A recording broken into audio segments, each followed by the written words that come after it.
सुभाबाई बरेच दिवस इथं राहिली होती. म्हणून 4-8 दिवसाकरता कन्हेरला गेली आणि सुनीता सावळेश्वरला गेली होती. ती परत फुरसुंगीला आली. कारण आईला मदतीकरता घरात 2-3 स्त्रिया लागायच्या. आईला दर 2-3 दिवसांनी डोक्यावरनं नवमाकू घालायची, भरपूर तेल डोक्याला लावायची. या कामी स्वातीने फार सेवा केली. स्वतःची आई समजून सगळं केलं. जे मला करावं असं वाटायचं ते सगळं माझ्या अर्धांगिनीनं केलं. त्यामुळं मला काहीसं समाधान मिळालं आणि त्या वेळेपासून स्वातीवरचं माझं प्रेम द्विगुणित झालं. याबद्दल स्वातीला माझ्याकडून पैकीच्या पैकी गुण दिले. सुनीता, अनिता, सुभाबाईंनी सुद्धा फार सेवा केली, पण ते त्यांचं कामच होतं. आईची तब्येत कधी कमी कधी जास्त व्हायची, पण दिवसागणिक ती खालावतच चालली होती. हळूहळू आई माणसं ओळखेनाशी झाली. स्वतःच्या शरीराचं भान राहीना. खवळून रागवून खाऊ पिऊ घालायला लागायचं. ताकद कमी कमी होत चालली. अशक्तपणा वाढत चालला. काहीही बरळायला लागली. मी जवळ असलो तर लक्षा म्हणायची, अमोल असला तर भरता म्हणायची, सुनीता असली तर स्वाती म्हणायची, मामा असला तर दादा समजायची. सारखी काहीतरी बडबडायची. तिच्या बोलण्याला तालसूर नसायचा. निरनिराळं बोलायची. बबल्याला दाखवा म्हणायची. अचानक माझा नवरा कुठे आहे म्हणायची. अशा रीतीने 4 दिवस गेले. घरातली पण जाम वैतागली, पण करणार काय. आणि अचानक एक दिवशी सकाळी सकाळी आईची वाचा गेली. फक्त तोंड हलवायची, कान जवळ करायला सांगायची, पण तोंडातनं शब्द काही फुटत नव्हते. ओठ मात्र हलत असायचे. टकाटका बघायची, कावरी बावरी व्हायची. ओठ हलायचे पण शब्द फुटायचे नाहीत. बबलू, दीदी, तायडी एकामागं एक तिला दाखवायचो. आम्ही सगळीजण आळीपाळीनं चमचा चमचा पाणी पाजायचो. तिला खुनेनं चांगलं आहे म्हणून सांगायचो. कुणाला रडण्याचा कड आला तर बाहेर जाऊन रडायचे. दादासुद्धा रडले ढासा 2-3दा. आईच्या डोळ्याला अचानक अश्रू यायचे. चेहऱ्यावरचे भाव बदलायचे. डॉक्टरांना आणलं. त्यांनी सांगितलं काही सांगता येत नाही, किती दिवस जगल सांगता येणार नाही. दिवसेंदिवस आईची खालावत चाललेली तब्येत आणि माझी घरातली आर्थिक ओढाताण या चक्रात मी चांगला पिसून निघत होतो. मनातल्या मनात चरफडत होतो. राग येत होता, पण काय करू शकत नव्हतो. या गोंधळात मुलांकडं, त्यांच्या शिक्षणाकडं लक्ष द्यायला अजिबात वेळ देता येत नव्हता. पैशाची ओढाताण वाढली. दवाखाना, घरात पै पाहुणे यांची वाढलेली वर्दळ, किराणा या सगळ्या खर्चांनी पॅकट मोडलं होतं. घरातल्या अशा वातावरणामुळं दुकानात कामाला वेळ देता येत नव्हता. अमोल आणि गणेश जसं जमल तसं काम करत होते. आईची परिस्थिती बघवत नव्हती. फार हाल झाले होते. धड जीव जात नव्हता आणि नीटपणे जागता येत नव्हतं. तिची उलघाल बघवत नव्हती. उघड्या डोळ्यांनी आईच्या हालापेष्टा बघण्याशिवाय काय पर्यायच नव्हता. आज रविवार होता, कामाचा दिवस. आदल्या रात्री रातभर आम्ही सगळेजण आईच्या उशा पायथ्याला बसलो होतो. थोडं थोडं पाणी चमच्यानं पाजत होतो. त्यामुळे डोळे कचकचत होते. तरी दिवसभर दुकानात कामासाठी उभं राहावंच लागलं होतं. दुपारी 1 तासभर करता घरी गेलो. आईजवळ जरा बसलो. फक्त भरल्या डोळ्यांनी टाका बघत होती. मन गलबलून यायचं. ओक्साबोक्षी रडावं असं वाटायचं. पण पुरुष होतो ना, भावनेवर काबू मिळवायला लागायचा. तिथून काढता पाय घेतला. रविवार रात्री उशिरापर्यंत काम केलं. उद्या सोमवार, संकष्टी चतुर्थी. त्यामुळं फराळाचं साहित्य घेतलं. बबलूची 4थीची कसली तरी सरकारी स्कॉलरशिपची परीक्षा होती.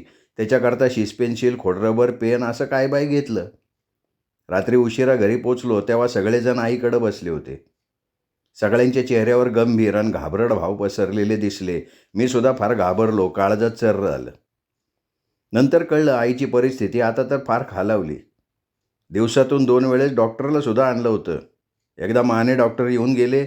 नंतर डॉक्टर ढालेंना नेलं होतं. दोघांनी सुद्धा एकच उत्तर दिलं, राम भरोसे. जे होईन ते फक्त पाहत राहण्याशिवाय पर्याय नाही. काय करावं काय कळत नव्हतं. माझा जीव मात्र तिळतिळ तुटत होता. ज्या आईने आपल्यासाठी रात्रंदिवस काबाड कष्ट करून हा देव बनवला, त्याच आईसाठी आपल्याला काय करता येऊ नये, किती दुर्भाग्य. अशा तऱ्हेने रविवारची रात्रभर 2-2 जण जागं राहून कशी तरी रात्र काढली आणि माझ्या आयुष्यातला तो काळा दिवस उजाडला. सोमवार, संकष्टी चतुर्थी. महादेवच्या मांडीवर जसा गणेश, तशी सोमवारची संकष्टी चतुर्थी आज होती. 13 नोव्हेंबर 2003 सोमवार, संकष्टी चतुर्थीचा पावन काळ. सगळीकडे गणेशाची आराधना चाललेली. सोमवारमुळं फुरसुंगीत महादेवाची आराधना चालली होती. अशा या दिवसांनी उजाडल्यापासून आमच्या घरावर रखरखीत उन्हाची तिरीप टाकायला सुरुवात केली. सकाळी 8च्या दरम्यान भाऊ आला. सुनीता, अनिता, स्वाती, मामा, मामी, मावशी, दादा असा सगळा गोतावळा आईभोवती गोलाकार उभारलेला. आईजवळ अमोल, गणेश आणि अतुलसुद्धा बसले होते. सर्वांच्या चेहऱ्यावर चिंतेचा सूर दिसत होता. वातावरणात थोडा गारवा जाणवत होता. सकाळची जवळजवळ 9, 9:15ची वेळ असावी. सर्वजण ओळीनी आळीपाळीनी चमचा चमचा पाणी पाजत होते.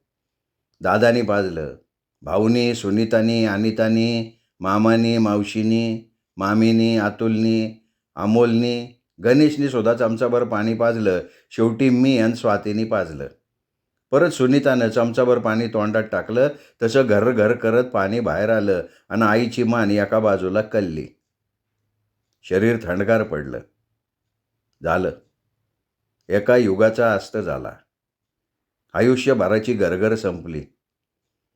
सगळं जागच्या जागी टाकून, सगळे नातलग मागे ठेवून, गोतावळीची माया ममता सोबत घेऊन आई निजधामाला निघून गेली.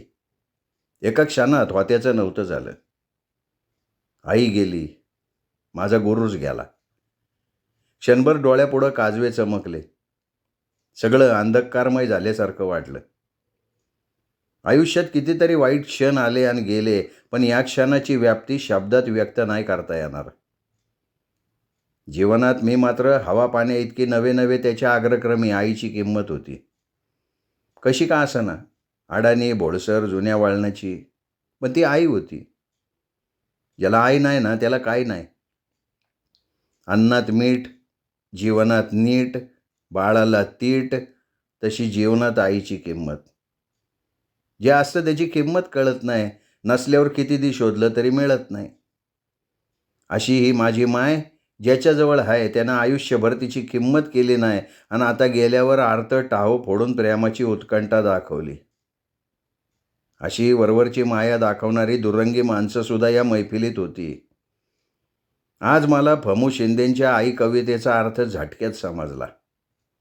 झाले बहु, होतील बहु, परंतु यासम हीच, अशी आईबद्दलची भावनिकता माझी झाली. पण मला ती शब्दात व्यक्त करता येत नव्हती. डोळ्यातनं अश्रू थांबत नव्हते.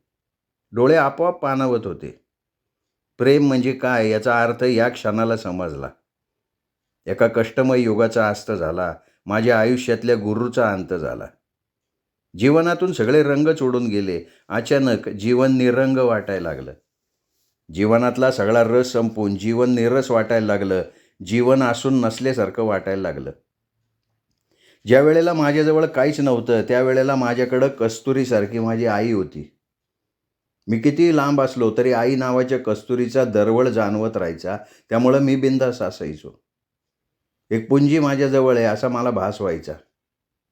खिशात दामडा नसला तरी मनातून, अंतरांगातून मी सगळ्यात श्रीमंत असायचो. आज माझ्या पुढं समोर आईचं कलेवर आहे, पण जगातली सगळ्यात दुर्मिळ वस्तू हरवल्याचा भास होत होता. मी असून माझ्यातल्या मनाला कोणीतरी दूर ओढून नेतंय असं वाटत होतं. काय करायचं असलं जीवन? ज्या वेळेला आईची गरज होती त्यावेळेला आई गेली. माझ्या दुःखाला सीमा नाही राहिली. आयुष्यात सगळ्यात जास्त दुःख या क्षणाला होत होतं. आता इथून पुढं जगण्याला काय अर्थ आहे? जगायचं म्हणून जगायचं. कितीतरी सुखदुःखाच्या आठवणी आईबद्दलच्या क्षणात तरळून गेल्या. माशासारखं आतल्या आत मन तडफड चालत होतं. काय करावं समजत नव्हतं. आजूबाजूला काय चाललंय कळत नव्हतं, उमगत नव्हतं. दिग्मूढ होऊन निश्चल मूर्तीसारखा आईच्या मृत अशा शरीराकडे एकटक बघत उभा होतो. बाकीचे काय करतायत कळत नव्हतं. बाकीच्यांची धावपळ चालली होती. भाऊ डॉक्टर आणायला गेला. बाकीचे आईला हलवत हाका मारत होते. फक्त मला आणि स्वातीला काय झालंय ते कळलं होतं. स्वातीचा चेहरा पांढरा फटक पडला होता. बाकीच्यांच्या ध्यानात ही गोष्ट आली नव्हती. ते सगळे डॉक्टर यायची वाट बघत होते. शेवटचा चमचाभर पाणी स्वातीच्या हातचं पिली आई. सुनीताने नंतर पाणी पाजलं, पण ते आत न जाता बाहेर ओघळून आलं. डोळे निश्चल एका जागी स्थिरावले आणि शरीर गार पडलं. त्यावेळी मी जवळ होतो. ज्याची ज्याची उत्पत्ती झाली त्याचा त्याचा अंत ठरलेला असतो, हे समजण्याइतपत शहाणपण माझ्याकडं असलं तरी पण लहानपणी 10 पैसे हरवल्यावर किती दुःख झालं होतं. आणि आता तर माझ्या डोक्यावरनं मायेचं छत्रच निघून गेलं. वाईट वाटणार ना. साधा माणूस होतो मी. देवादिकांना जिथं सोडत नाही तिथं माझं काय हो. मला किती दुःख झालं हे कोणत्याही शब्दात वर्णन नाही करता येणार. मनातल्या मनात उन्मळून पडलो होतो. दुःखाच्या खाईत बुडून गेलो होतो. मनाचा थांग लागणार नाही एवढा लांब गेलो होतो. माझं मला समजत नव्हतं काय करावं, कारण मुक्तपानानं रडू पण शकत नव्हतो, कारण सर्वजण आई अजून जिवंत आहे असं समजत करून बसले होते. पण सत्य फार कटू असतं आणि या क्षणी ते कटू सत्य मी पचवत होतो. आजच्या 13 तारखेला माझ्या आयुष्याचे 3-13 वाजले होते. काय करावं मला समजत नव्हतं. या गडबडीत किती वेळ गेला कळलं नाही. डॉक्टर आले, तपासलं आणि आखरी सत्य सांगितलं, जे मला आधीच माहिती झालं होतं. फक्त निश्चिती करायची होती, ती निश्चिती झाली. समजल्यानंतर एकच गोंगाट उसळला, रडण्याचा एकच ध्वाशा उडाला. कोण काय करतंय कळायला मार्गच नव्हता. तोपर्यंत भाऊच्या घरातली फक्त भाऊ आईजवळ होता. डॉक्टरांना बोलवायला गेल्यावर त्यानं त्याच्या घरी जाऊन भाऊजाईला, तिथल्या शेजारच्या लोकांना सांगितलं. ते आले. या गोष्टीचं मला वाईट वाटलं. म्हणलं चला जे होतं ते चांगल्या करता होतं, असा विचार करून आता पुढची तयारी करायला लागणार होती. नेहमीप्रमाणे भाऊ मानला इथंच मूठमाती देऊ, बाकीचा पंढरपूरला करू. पण दवाखान्यात असताना आईने माझ्याजवळ शेवटची इच्छा बोलून दाखवली होती का दवाखान्यातनं मला डिस्चार्ज मिळाला तर शेवटच्या क्षणापर्यंत तुझ्या घरात राहायचे आणि मेल्यानंतर पंढरपूरला नेऊन तिथं आगीनं डाग द्या. कारण माझी माणसं सगळी पंढरपुरात असताना इथं अनोळख्या ठिकाणी मला जाळू नको. गरज पडली तर भांडणं कर, सगळ्या खर्चाची जबाबदारी तू घे. मला माहिती म्हणली आज तुझी परिस्थिती काय आहे, पण लक्षात ठेव जीवनभर नंतर तुला काही कमी पडणार नाही. आजची माझी शेवटची इच्छा लक्षात ठेव. झाला खर्च तर होऊन दे, मरेपर्यंत माझा आशीर्वाद तुझ्यावर असेल. हे शब्द माझ्या मनावर कोरले गेले होते. तरी न विसरण्याजोगे हे शब्द आठवले आणि दुःखात बी मी चावताळून उठलो आणि रागात भावाला सुनावलं. म्हणलं आईचे अंतिम संस्कार सगळे पंढरीत होतील. याच्यावर मी काय ऐकून घेणार नाही. लवकरात लवकर सगळ्या पाहुण्या रावल्याला, भाऊभावकीला, नातेवाईकांना फोन करून निरोप द्या. पंढरपुरात अंतिम संस्कार होणार आहेत आणि रुग्णवाहिका बुक करायची. त्या सगळ्याच्या सोयीकरता आपल्याला जाटावं लागणार आहे. तेव्हा बसस्टॉपवर जाऊ, खेडेकर यांच्यात STDवरनं सगळ्यांना फोन लावून कळवू. लगोलग माझ्याबरोबर चल. त्या अगोदर तिथं आजूबाजूच्या जुन्या जाणत्या वयस्कर लोकांनी सल्ला दिला. गावाकडं न्यायचं असेल तर प्रेताला सर्वांगाला डालडा तुपात गूळ मिक्स करून लावावं लागेल, त्यामुळे शरीर ताटणार नाही. मी लगेच अमोलला, गणेशला दोघांना बोलवलं आणि आईच्या सगळ्या अंगाला तूप आणि गूळ मिक्स करून लावा असं सांगितलं. स्वातीनी सुद्धा होय म्हणली आणि आम्ही दोघंजण आणि अनमोल आणि अतुल चौघेजण बसस्टॉपला निघालो. गणेशला तिथंच थांबवलं. काय कमी जास्त लागलं तर कोणीतरी जवळ असावं ना. तिथून चालत चालत आम्ही चौघं बसस्टॉपला आलो. योगायोगानं खेडकरचं दुकान उघडं होतं. त्यांना सत्य परिस्थिती सांगितली आणि सगळं पंपावरनं नातलगांना पंढरपूरला फोन करून कळवलं. चुलत भावानं सांगितलं तिथं साफसफाई करून ठेवा. दहनविधी करता प्रेत पंढरपूरला आणणार आहे. नंतर मोहनतारा हॉस्पिटलला शववाहिका बुक केली, 12पर्यंत यायला सांगितलं. त्यांनी सांगितलेली कागदपत्र तयार ठेवणं गरजेचं होतं. मृत्यूचा दाखला ग्रामपंचायतमधनं भाऊनं जाऊन आणला. सर्वजणांना फोन करून झाल्यावर घरी गेलो. घराकडं बघवणं झालं. अहो रडारड गोंगाट. तिन्ही मुलं सकाळी शाळेत पाठवली होती. अमोलला शाळेत पाठवलं, मुलांना आणायला सांगितलं. बबलूची मुख्य परीक्षा 11 वाजता सुरू होणार होती, ती बुडू दे म्हणलं. अमोलनी तिन्ही मुलांना शाळेतनं आणलं. घराकडं आणत असताना आमचे जुने सहकारी ढगे यांच्याच घरावरनं येत असताना अमोलला ढगेताईंनी कसं काय विचारपूस केली, अमोलनी घरी काय घडले ते सांगितलं. तेव्हा त्यांनी तिन्ही मुलांना तिथंच ठेवायला सांगितलं आणि जाताना न्या असा निरोप दिला. एवढ्या दुःखद क्षणी मला ढगेताईचा हेवा वाटला. परिस्थितीजन्य विचार वाटला. मी त्यांचं आयुष्यभर ऋणी राहणार. 11:30 दरम्यान ॲम्ब्युलन्स आली. त्यांना थोडा वेळ थांबायला सांगितलं. सर्व तयारी पूर्ण झाली तसा विचार ठरला. ॲम्ब्युलन्सबरोबर भाऊ, भाऊजय, गणेश, अतुल, सुनीता, अमोल यांनी पुढं जायचं ठरलं. पाठीमागून मी, स्वाती, भावाची 3 मुलं, आमची मुलं, दादा, अनिता आणि जे मागं राहतील त्यांना सोबत न्यायचं ठरलं. साधारण 12च्या टायमाला ॲम्ब्युलन्स पुढं गेली. त्या अगोदर पंढरपूरला कळवलं होतं तयारीत असा. मामा मावशी एसटीने पुढे गेली. भावाची मुलगी कसले तरी पेपरला गेली होती. ती 1:30 वाजता येणार होती. तोपर्यंत गावातले पप्पू काळे यांची जीप भाडोत्री ठरवली.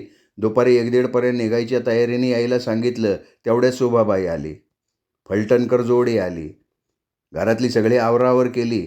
सगळी तयारी करेपर्यंत पप्पू आला जीप घेऊन. लहान थोर सगळे बसले. भावाच्या घराजवळ जीप थांबवली. 2 मुलं तयारीत होती, पण 1 मुलगी अजून नव्हती.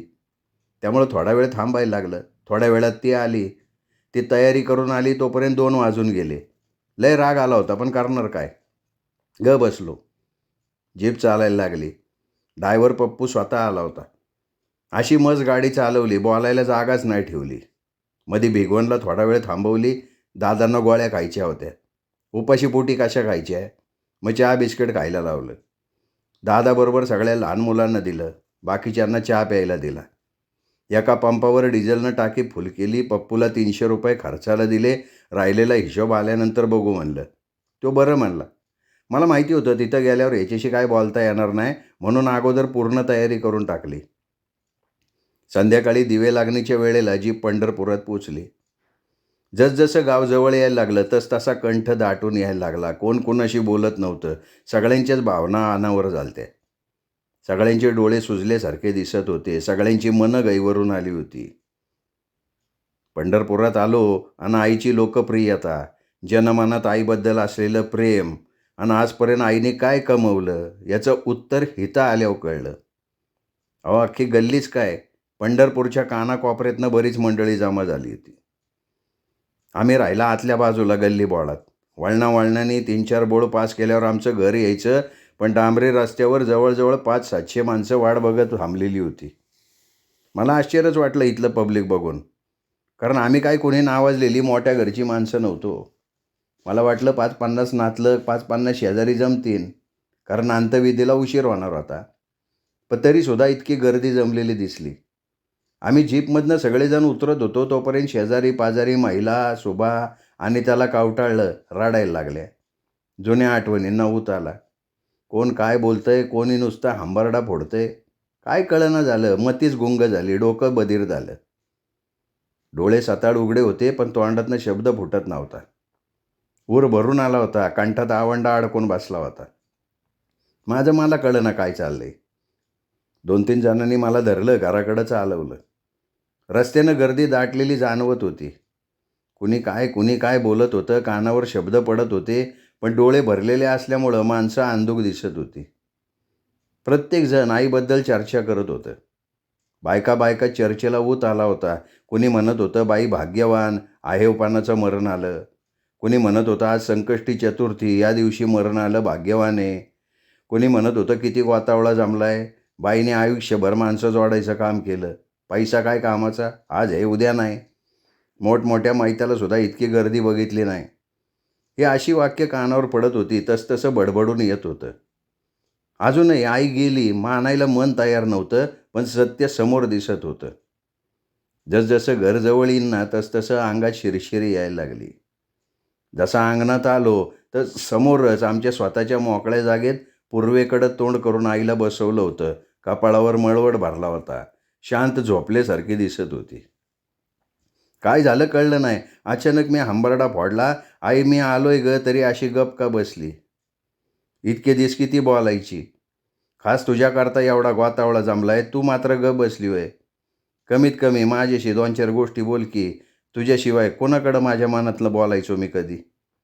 तू सुद्धा तुझ्या मनातलं माझ्याजवळ बोलायची, आणि आज मी एकटाच बडबडतोय. तू का नाही बोलत? माझ्यावर रुसली का तू? भान हरपल्यागत, येड लागल्यागत बरळायला लागलो. माझ्या भोवतीनं चुलती, शेजारची यशोदा मावशी, आमची सुभा, सविता सगळीजण जमली, मला समजवायला लागली, पण मला कुणाचं काय ऐकूच येत नव्हतं. पिसळलेल्या कुत्र्यासारखा बघत होतो. काय चाललंय, कोण काय बोलतंय या सगळ्याच्या पलीकडं पोचलो होतो. माझं मलाच कळत नव्हतं मी काय करतोय ते. अंग टाकून दिलं होतं, गाडाबाडा लोळत होतो, रडत होतो, बडबडत होतो. समजावणारे वैतागले, चवताळून बोलायला लागले. पण माझ्यात काय बदल झाला होता काय माहिती. इतका वेळ मनात साठलेलं मळं बाहेर पडत होतं. धरण फुटल्यावर पाणी अडवायला येतं का? तसा माझ्या मनाचा बांध फुटला होता. सगळ्यांना कळत होतं, पण समजावण्याशिवाय दुसरं काय करणार होते. माझ्यामुळं बाकी सगळ्यांना रडू फुटलं. बघणाऱ्या प्रत्येकाच्या डोळ्यातनं गंगा यमुना व्हायला लागल्या. हे असं मला 2 दिवसानंतर शेजारी सांगायला लागले, कारण त्या क्षणी मला गहिवरून आलं होतं तेवढं. मी माझा राहिलोच नव्हतो. दुसरंच कोणतरी झालो होतो. माझं आणि आईचं प्रेम अख्ख्या गल्लीला माहिती होतं. आईसाठी मी आणि माझ्यासाठी आईने काय काय केलं हे माझं मला माहिती. आयुष्यात कधी मांस मासे न खाणारी माऊली मी अचानक एक दिवसाकरता आई दादाला भेटायला आलो, तर एकादशी असो, चतुर्थी असो, अमावास्या असो, नाही तर पौर्णिमा असो. धावपळ करणार, पळापळ करणार, पावशेर हातपाव मटण आणणार. तेवढंच वाटीभर करणार, खायला घालणार. मी खाताना डोळे भरून बघणार. मला 3 लेकरं झाली तरी परत निघताना पाया पाडायला गेल्यावर उठवणार, कुशीत घेणार, गालाचा मुका घेणार. पोरांसाठी काय बाय गोळा करून ठेवलेलं पिशवीत भरून देणार. त्या चिरमुरं, शेंगदाणं, पोरांसाठी खेळणी, पोरीसाठी क्लिपा, पोरासाठी गोट्या, घरी बनवलेलं तूप, उकडलेली 10-20 अंडी, 10-12 चपात्या, जवसाची चटणी, हरभऱ्याची वाळवलेली भाजी, सांडगं, पोराकरता कपडे, अशा अनेक गोष्टींचा समावेश असायचा. आणि हे फक्त आई आणि आईच करू शकते. दुसऱ्या कोणाचं काम नाही. मनात आलं आता इथून पुढे या सगळ्या प्रेमाला विसरायला लागणार. आईने दिलेल्या वस्तू कुठेही मिळतील हो, पण आईचं प्रेम जगात परत कधीच मिळणार नाही. आईच्या हाताची करामत वेगळीच. ती जे काय करायची ना त्याची चवच वेगळी असायची. आयुष्यभर ज्याची आजची चटणी भाकरी भाजी खाल्ली त्या सुखाला आता पारखा झालो होतो. पंढरपुरातली हक्काची जागा संपली. आपलं ते आपलं, बाकीच्याचं काय खरं नाही हो. आईने कधी कुठली गोष्ट वस्तू पैशात नाही तोलली, आणि हीच तिची गोष्ट मी मनाच्या कप्प्यात साठवून ठेवली. पैशाने सगळं मिळतं याच्या विरोधात आई होती, आणि आईबरोबर मी असायचा. आज जो जनसागर लोटला होता, तिनं 4 तास तिष्ठत वाट बघत थांबला होता, तो काय पैशाने मिळतो का? त्याच्याकरता आयुष्यभर प्रेम वाटायला लागलं होतं. आईकडं देण्यासारखं काय होतं? आयुष्यभर दारिद्र्यात राहिली, पण आहे त्यात सुख मानून राहिली. फाटकी साडी, 4 ठिकाणी दंड घातलं, ब्लाऊजला ठिगळं लावली, बिगर चपलाची जगली, पण कधी रडली नाही. मुलं बाळं उपाशी तापाशी असायची, पण कुणाला बदली नाही. आयुष्यभर नवऱ्याने त्रास दिला, निमूटपणानं स्वासला. मुलाबाळांसाठी रात्रंदिवस कष्ट केले. कोणाचं घर सारवून दे, कोणाचा मसाला बनवून दे, घरातल्या गावऱ्या विक, नाना प्रकारचे उद्योग करून 4 पैसे कमवून आम्हाला घातलं. कच्चं बच्चं खाऊन स्वतः जगली, दुसऱ्याला जगवलं. त्यातली अर्धीमधली चतकोर समोरच्याला खाऊ घातली. अशातली काही मंडळी फक्त अंतदर्शन मिळावं या हेतूनं ताटकळत बसली होती. अहो कवडी कमाई आहे. 7 जन्म कष्ट केले ना तरी अशी कमाई नाही करता येणार हो. ही धनाची श्रीमंती नव्हती, ही मनाची श्रीमंती होती. आणि याच गोष्टीबद्दल आईकरता माझ्या मनातला आदरभाव दुप्पट झाला. मनातल्या मनात असं वाटत होतं, मारावे परी कीर्तिरूपे उरावे. त्या म्हणीचा उलगडा झाला. कुठली कोथळ्यातली बिना आईची वाढलेली. ना संस्कार, ना शिकवण, ना कपडा लागता नीटनेटका, ना 2 टायमाला खायला नीट मिळायचं. अशा घरात वाढलेली चिंगी आज जनाबाईच्या रूपानं अस्ताला गेली. कुणी जवळ करत नव्हतं. अंगाच्या कपड्याचा वास येतोय म्हणून दूर ढकलणारा समाज आज तिच्या प्रेतयात्रेत सामील होता यावं म्हणून थंडी गारठ्याचा विचार न करता गर्दी करून तिष्ठत बसला होता. याला काय म्हणणार हो? आणि हे कमवण्याकरता काय काय करावं लागलं याचा मी साक्षीदार आहे. त्याच कुशीत मला जन्म मिळाला. त्या अमृत कुंभातले काही थेंब मला चाखता आले. तिच्या विचार मंथनातनं काही मोती व्यस्त आले. त्या अमृतधारा चिंब भेसता आलं याचा मला फार हेवा वाटतो. आज मी जो काही घडलो आहे आणि माझ्यात विचार जे जागृत झाले त्याचं उगम स्थान आज बंद पडलं होतं. आता मला 4 गोष्टी कोण समजावणार? अडीअडचणीला मानसिक आधार कुठं शोधणार मी? कुणाच्या आडोशाला लपणार? मला 4 गोष्टी समजावणारं या विश्वात दुसरं कोण आहे? माझ्या अनेक अडचणींवर उपाय सांगणारी माझी माय मला सोडून निघून गेली. माझ्यासारखे अनेक जण इथं होते ज्यांना आईने जमल तेवढी आर्थिक, मानसिक, वैचारिक मदत केली होती. त्यांच्याही डोळ्याच्या काडा ओलावल्या होत्या. कुणाला अडचणीत वाटीवर भाजी तर कुणाच्या लहान मुलीला मुदीभर भात स्वतःच्या हाताने त्याच्या घरी पोचवल्याचं माझ्या डोळ्यांनी बघितलंय. ते देताना प्रेमळपणा असायचा, माया ममता असायची. आज तीच मुलं मोठी बनली पण चिंगा मावशी करता धावपळ करत होती. भरल्या मनानं आणि भरल्या डोळ्याने काय हवं नको बघत होती. भावभावकी सगळे हेवे दावे वादविवाद विसरून धावली होती. शेजारी पाजारी सगळे सोयरे सर्वजण जमले होते. मला अभिमान वाटतो त्याचा. शेवटी जाताना काय न्यायचं आहे हो? चांगुलपणा, मनाचा मोठेपणा, दानत हेच येतं ना सोबत. अशी माझी आई. तिचं किती गुणगान करावं तेवढं थोडंच. ही अशी माझी आई जगातनं निघून गेली, सन्मानानं गेली. सर्व गोतावळा बघत बघत गेली. माझं देहभान कामातनं गेलं होतं. माझा तोल ढळला होता. माझ्यावर नियंत्रणच राहिलं नव्हतं. येड्यासारखा करत होतो मी. त्यामुळं सगळेजण घाबरले होते. मला समजावण्याचा प्रयत्न करत होते. या सगळ्या गडबडीत 9 वाजून गेल्या तशी पाहुण्या रावळ्याची घाई गडबड चालली. न्यायची तयारी करा. आमच्या भावाचा सासरा मोहन सापताळ यांनी पुढाकार घेतला. 4-2 माणसं हाताशी धरून सगळी तयारी केली. या सगळ्या गडबडीत निघायला 10:30 वाजल्या तरी पण अंत्ययात्रेला बरीच गर्दी होती. माझ्याबरोबर अमोल आणि गणेश होते. भावानी पाणी धरलं होतं. आमच्या गावची म्हणजे पंढरपूरची स्मशानभूमी आमच्या घरापासून जवळजवळ 3 किलोमीटर दूर असेल. इतकं अंतर चालत जावं लागतं. मंगळवेढा रोडवर गोपाळपूर नाका पास केला का डाव्या हाताला नदी किनारी स्मशानघाट. त्याच्याजवळ पत्रा शेड मारलेलं. पाण्यासाठी नळ, स्वच्छतागृह, झाडी, ओटे अशा सोयी केलेल्या. मयत जातानाच गोपाळपूर नाक्यावर माहितीची नोंद करायला लागायची. मगच प्रेत पुढं जाऊ द्यायचं.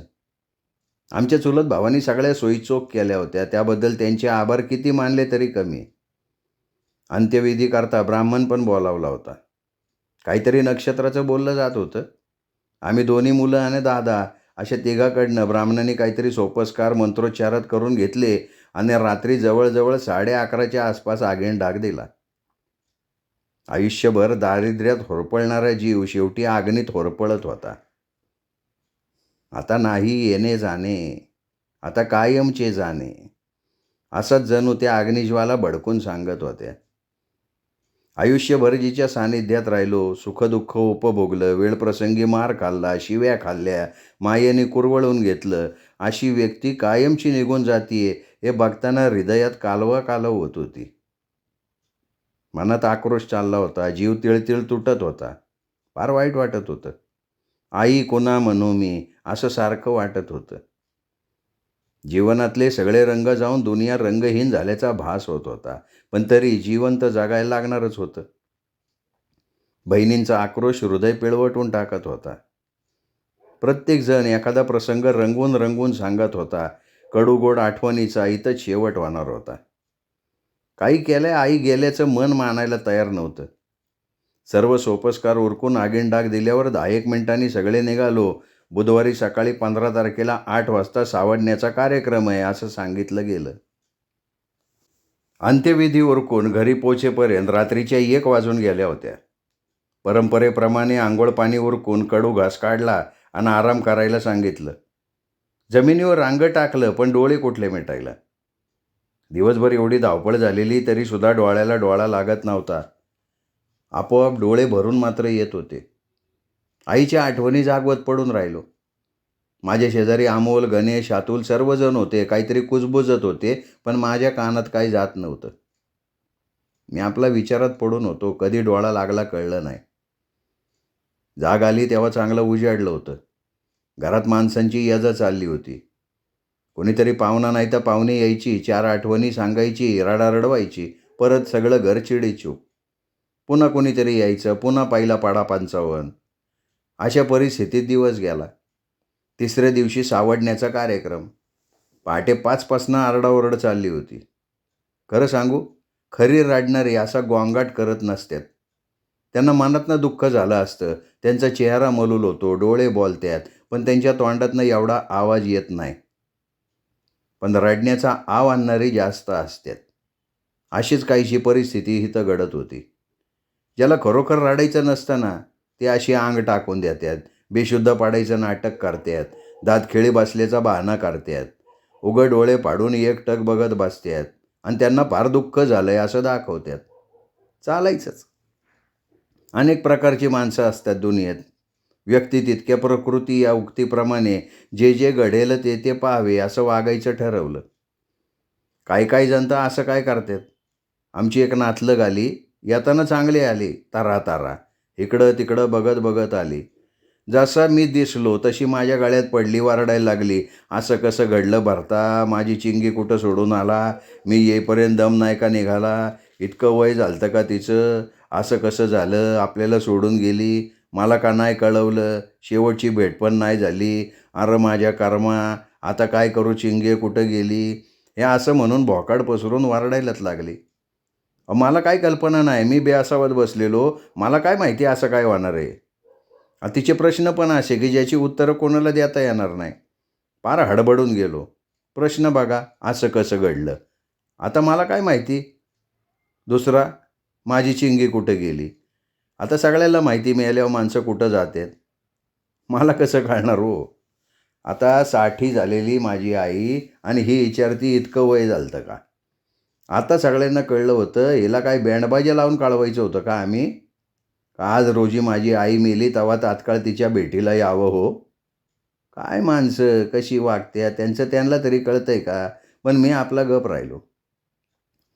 ठरल्याप्रमाणे सकाळी 8 वाजता आम्ही सगळेजण सावडायला निघालो. आदल्या दिवशी चुलत भावानी आणि पाहुण्या रावळ्याने काय काय लागतं त्याची तयारी करून ठेवलेली. आईला काय आवडतं, काय काय घ्यायचं सगळं घेतलं. सगळ्या तयारीनिशी निघाले. सोबत अनेक पाहुणे रावळे, ज्यांना मैतीला येता नाही आलं, ते जे दूर राहत होते, ज्यांना निरोप नाही कळला, असे सगळे पाहुणे, नातलग, सये सोयरे, ओळखीपाळकीचे, दूरचे, जवळचे मित्र, गाववाले, भावकी, शेजारी, बराच लावाजामा सकाळी सकाळी जमला. त्या सगळ्यांबरोबर चाललो होतो. जे म्हातारे कोतारे, लंगडे, आंधळे अशा करता 2 गाड्या ठेवल्या होत्या. त्यात लहान मुलं कोंबली होती. अशी सगळी मंडळी मसणवाट्यात येऊन पोचली. जिथं जाळलं होतं तिथं काय पारंपरिक सोपस्कार उरकले. मुख्य सावडण्याचा कार्यक्रम चालू. तोपर्यंत कुणी गाडीवर, कुणी रिक्षानी, कुणी धावत पळत मातीला हात लागावा या धडपडीनं येतच होतं. सगळ्यांनी मिळून आईच्या अस्थी गोळा केल्या. राहिलेली राख 2-3 जणांनी पोत्याची चवळ करून त्यात भरून जवळच चंद्रभागेत सोडून दिली. जागा स्वच्छ केली. तिथंच सोबत आणलेल्या गाईच्या शेणानं सारवून काढलं. मध्यभागी ज्या दगडानं मटका फोडला होता तो दगड मांडला. सगळी पूजा अर्चा केली. सगळ्यांना फुलं व्हायला सांगितलं. आळीपाळीनं प्रत्येकजण पानफूल, हळद कुंकू व्हायला लागलं. हात जोडायचे, पुढं जायचे. सगळं झाल्यावर काकस्पर्शाकरता घास ठेवला. सर्वजण दूर जाऊन थांबलो. अर्धा तास झाला. सर्व उपाय केले, मनातल्या गोष्टी बोलून दाखवल्या. सर्वजण पुन्हा पुन्हा पाया पडले, पण काकस्पर्श काय होईना. शेवटी चुलत भावानी आणि चुलतीने मला बोलवलं आणि सांगितलं, दादांना चांगलं सांभाळीन असं मन आणि पाया पड. त्यांनी सांगितलं तसं केलं आणि काय चमत्कार घडावा तसे कावळे घासावर तुटून पडले. सगळ्यांच्या चेहऱ्यावर आश्चर्य पडलं होतं. जो तो चर्चा करत होता. आता खरं काय खोटं काय देव जाणे, पण असं घडलं होतं एवढं मात्र खरं. मी सुद्धा एका प्रसंगाचा साक्षीदार आहे. घडलं असं होतं, आमचे सख्खे चुलते नंदन माने वारले तेव्हा सुद्धा अशीच एक घटना घडली होती. त्याच्या सावडण्याच्या वेळेला सुद्धा काय केल्या काकस्पर्श होईना. 7-8 कावळं कडकडनी फिरत होते, पण घास काय शिवना. पब्लिक वैतागलं. लय विनंत्या केल्या, पाया पडले सगळे. काय कमी जास्त पाहिलं, अनेक शपथा घेतल्या, घास शिवना. अचानक आमच्या दादाच्या लक्षात एक गोष्ट चमकली आणि दादानी स्वतःजवळची सिगरेट पेटवून घासाजवळ ठेवली. आणि काय आश्चर्य, चक्क कावळ्याने पटकन घास खाल्ला. सगळे खजील झालो. तेव्हापासनं मला माझ्या परंपरेचा अभिमान वाटायला लागला. श्रद्धा, अंधश्रद्धा याच्या फंदात न पडता स्वतःच्या आणि इतरांच्या भावनांचा विचार करण्यात खरी मानसिकता आहे हे बाब तेव्हा पटली मला आणि सावडण्याचा कार्यक्रम संपला. आलेले पाहुणे पांगले. घरी आता फक्त मामा, मावशी, 3 बहिणी, 2 भाच्या असे मोजके लोक राहिले. अमोलानं गणेशला सुद्धा फुरसुंगीला पाठवून दिलं. तिसऱ्या दिवशी फक्त शेजारी आणि भावकीने जेवणाचं वाढून आणलं. नाही हो करत सगळ्यांनी 2-4 घास खाल्ले. चौथ्या दिवसापासून चूल पेटवायला सांगितली. श्रोते हो, आजचा भाग इथंच संपला. आजचा प्रश्न: चुलत भावानी आणि चुलतीनी लेखकाला बोलवून काय म्हणायला सांगितलं की ते म्हटल्यानंतर कावळ्यांनी काकस्पर्श केला? प्रश्न पुन्हा एकदा. लेखकाला चुलत भावानी आणि चुलतीनी बोलवून काय म्हणायला सांगितलं की ते म्हटल्यानंतर कावळ्याने काकस्पर्श केला?